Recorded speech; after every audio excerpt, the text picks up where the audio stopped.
So with Democrats going after every last vote on health care, what's happening behind the scenes right now? And if this legislation falls flat on its face, can a new reworked plan really emerge? Or will health care reform then be on life support, even left for dead? For a fair and balanced look at this, two political pros who know the insides and outsides of Capitol Hill. Doug Heye is a former communications director for Michael Steele, and Democratic strategist Julia Piscitelli of Piscitelli Strategies, a political blogger for U.S. News. Nice to see you both. And Julia, let me start with you. We just heard Steny Hoyer is counting the votes right now. Are they sweating this out, the Democrats, or what? Well, this is Steny Hoyer's job, to count the votes, make sure he's got them, and what he's doing is helping make the deals. They're going to ensure that all of the Democrats, particularly those 40 pro-life Democrats, have what they need to be comfortable to pass this bill so that it's better for all Americans. Doug, you wrote yesterday that Nancy Pelosi does not have the votes. I think your tabulations were that she was about 10 votes shy. How does this go down, do you think? Well, it's really too early to tell, but the fact that Steny Hoyer is saying that he's counting the votes means they don't have the votes. They're at least 10 votes short from what we saw yesterday from Congressional Quarterly. Part of that is because you see 10 Democrats since the Tuesday elections who've come out and said that they oppose this plan because it's too risky for their own election.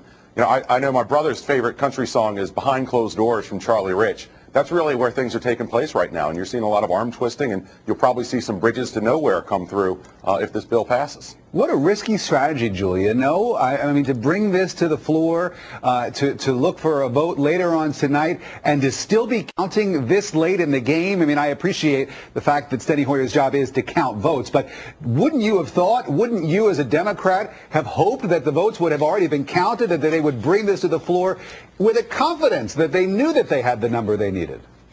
You know what? They're looking at a huge bill. Doug and I have both been through, been in the trenches when they've had huge votes on really important things that have a tremendous number of amendments and moving parts and lots of people trying to protect their constituencies. So saying that they're even 10 votes shy is actually very close. If they were 40 votes shy, we wouldn't be attempting to take a vote on a Saturday. And, this possibly may go into Sunday. But, I mean, they are close enough that they're confident that when they get through their work today, I mean, arm twisting doesn't really cause a vote to happen. What we're really talking about is making sure that whatever these specific members need to be in the bill to take back to their constituencies are actually in it. And that's what they're doing, which is what all of the amendments are about. Hey, they're doing something that is potentially risky by allowing Bart Stupak's amendment on abortion to come to the floor of the House, but it allows them to have, if they weren't confident that this is something that those members wanted to have, an open debate on this and then a vote later, I think it's actually could be a very smart strategy. And hopefully we'll get the votes. Julia is mentioning a congressman who asked for the introduction of an amendment that would basically make the Hyde Amendment preventing any federal money from paying for abortions, having that become permanent rather than having it need to be renewed each year, which has been the case. And it seems, Doug, like that issue might, in the end, help the Democrats get the number that they need in order for this to pass in the House. Could it also help to sway some moderate Republicans as far as getting a little bit of bipartisanship here, or no?